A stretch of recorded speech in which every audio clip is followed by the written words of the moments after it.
on the sofa. Izzy, welcome along. Thank you. We just saw that interview with Liam Rosenior, and I guess the thing that may be hopeful for Chelsea fans is he says Chelsea are close to getting to those titles. I mean, what did you make of that?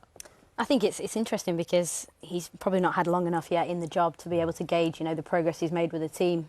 His league form's certainly good, albeit the last 2 draws in the league. But I think the type of manager he is, the type of coach he is, he's a very intelligent guy. And I think the way that he comes across, I think some perceive it as a little bit performative, but I think he's so articulate with the way he portrays his message.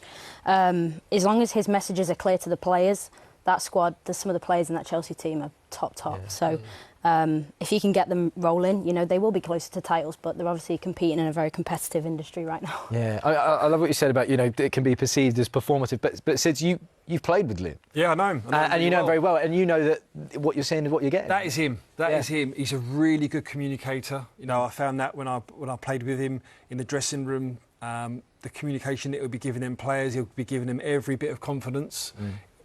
He'll dig them out when they need to be dug out, as he has done in recent weeks. Yeah. But he's going there, giving them real self-belief, real belief. I think he's trying to build a culture and environment that's a winning culture, a winning environment, because they haven't got the experience. That's always going to come from within. And it's exactly the same as when, don't say this lightly, when Jose Mourinho went into Chelsea and was like telling Frank Lampard in the shower, he's the best midfield player in the world. It's moments like that that then sparks a little bit, one individual than another. Yeah. It's a sort of chain reaction. So that's what he's getting from each of his players. Do you think knowing him, though, do you think he'll regret, everyone pointed so much to that moment at the Emirates Stadium where he's arguing about the goalkeeping coach coming at this bit here. Yeah. Do you think he regrets this warm-up moment? Yeah, maybe. And listen, he's a young coach, isn't he? He'll learn. Sure. He'll learn, and he's emotional, but he's got a lot of emotional intelligence, but he knows what's right and what's wrong. And if someone's kicking balls in his half in their warm-up, he'll go and take it. But listen, he'll learn that. I think at that time, it's a semi-final. It's a big moment for him. But like we said there, he's learning on the job as well. So it's. I've got no doubt. That he will be near to be bringing success to Chelsea. I really think that highly of him. I think it'd be interesting to see if Arsenal's goalkeeping coach goes into their half at the Emirates on Sunday. One thing that I will be intrigued to see if it reoccurs again is their tactic for Arsenal's corners. Julian, I mean, that game, there was that moment where, Arsenal go to take the corner and Chelsea, all of a sudden, they step out. We're seeing it here. Do you think this is a good plan with it? Do you think they'll use it again? They did it against Spurs away, which was the first time that they were Spurs being very good on corners and set pieces as well. The issue I have is the timing a little bit, because I'm not really sure that changed anything the way they did. I think just leave those 3 players up at the start of, even before Madueke is just about to take that corner. But it's probably to go back to the corners that we will talk later, and that kind of scramble really in the 6-yard box. At least there's a bit more space. That doesn't mean you're going to defend them better, because as we saw against Burnley last weekend, for example, they were terrible at defending corners. My only thing, Izzy, I'll ask you about this. That corner, the players come out. Surely you just play it short. Well, yeah, the gaps. And the gaps are there, no? Well, exactly, but the clever thing about it is, and whether Rossini was thinking this far ahead or not, I don't know. Yeah. But now there's a seed planted in the Arsenal camp's mind around what they're going to do and how they're going to counteract it on Sunday. And we think of the magnitude of the game on Sunday. It's absolutely massive for both teams. And you just wonder in those moments there. But for me, I don't know what you guys think, but at Chelsea, I think they need to play safe on Sunday. I think they have to almost go, and I see that kind of set-piece ritual as a little bit risky. Now, there's also a reward attached to it as well. If they deliver the ball, Arsenal, and Chelsea get the first contact, clear it, and then all of a sudden you got those fast players on the transition, and they score off it, everyone's going, it's genius. But I think that is a moment where you kind of go, I think Chelsea need to play a little bit safer to stay in the game as long as possible on Sunday. Sid, what do you reckon? I'd go complete opposite. Yeah. I think they come out the traps. Really? I think Liam will go to this. I think he'll go, we've got enough in this dressing room that can cause this team an upset. And we show this from the very, very start. I think he got shot down a little bit in the last tactics from the semi-final. I think this one, they've got players out there that can really cause damage, and I think he's going to be front foot, let's go for it. No Fofana, no Cucurella, though. So already half of your back four is that. They've had to deal with that for the majority of the season. No, true, but still, it's not ideal. No. Yeah. A really interesting one. I saw this as an article that Jamie Carragher wrote about it. Rossini is the 6th Chelsea boss that Mikel Arteta has faced. Do we think the model that Chelsea have kind of had, do you think it's time now that they're looking at Arsenal and almost wanting to emulate that, going for a manager that they can stick with and back in Rosenior? Well, I think that I read that in terms of what Jamie Carragher had said about, and I think it was really smart in what he said about the success that Arteta had with the FA Cup in 2020. That immediate success, and that almost bought him the time. And obviously Arsenal have come so close to those titles and what they've wanted to achieve, but they've developed this machine and now they're in with a chance of the quadruple this season. It's crazy, and it's so admirable what they've done. But I think with Chelsea, I think there's that instant success needed, and also the trust and the longitude, like the long plan of, you know, what Sid said there about Rosenior and the type of person he is as a coach. Like, he needs time, and you just hope that Chelsea give him that time to build that machine that they want to be. Jules, do you think they will? I mean, you obviously saw Rosenior with Strasbourg and, you know, going through the model already. I think they were always preparing him for that job anyway. As soon as they took him to Strasbourg, he did really well. Obviously, combined with Maresca not doing so well and being under pressure himself and probably not really happy there. So maybe they fast-tracked it, as we said off air, preparing for the show with Sid. It might be a bit earlier than what they had planned already initially to bring him to Chelsea. But now he's there, you should keep him, unless... And back him, more importantly, unless you feel that he's out of his depth and he can't make that step up, which I think he can.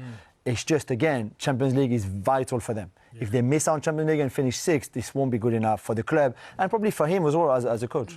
Do you think, though, Izzy, there's always been that debate amongst the FA as well about, you know, young English coaches in the Premier League and there not being a winner ever and not being enough of them. Do you think Liam Rosenior and Michael Carrick, to that matter, are they giving hope to those young English coaches? Without a doubt, and obviously a manager I'm very fond of, Eddie Howe, as well. Like, obviously the success he's had at Newcastle because he's been given time, a long amount of time to go and build that squad, and I think it's fantastic to see. Obviously we pride ourselves in this country of, you know, developing coaches and players, and obviously our national team is becoming more and more successful.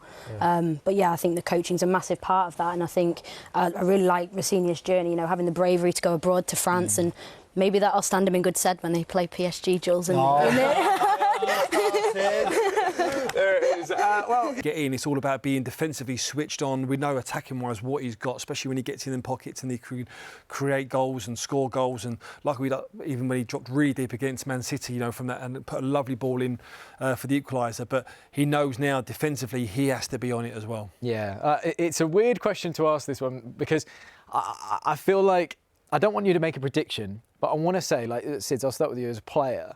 Which dressing room would you rather be in during this title race? So I'm just talking about which dressing room would you rather be? Would you rather be at Arsenal or City? Well, in terms of current standings, I would always be in the dressing rooms that's got the points. You know, you know, you're top of the table. You've got the points. When I was at Chelsea and we was chasing Manchester United, that was first spot. It feels different. You know, you've got the hunger, you've got the desire to get there, but you've got more pressure. There's more. There's a lot of pressure when you are top of the pile, but you always want points in the bag. You never want the games in hand, or you don't want to look at fixtures going, that's winnable, that could be tough. Yeah. Have the points there, do what you do, and then the title's yours. Yeah, OK. Well, Arsenal's title rival City head to Ellen Road to face Leeds in the Saturday night football. And the stats suggest we could be in for a twist in the title race. Take a look at this. It's all because in league and playoff games that have kicked off after 5 o'clock at Ellen Road, Leeds are unbeaten in 25 matches. They've won 20 and drawn 5. And here is what Pep Guardiola had to say earlier. Ellen Road is Ellen Road, and Daniel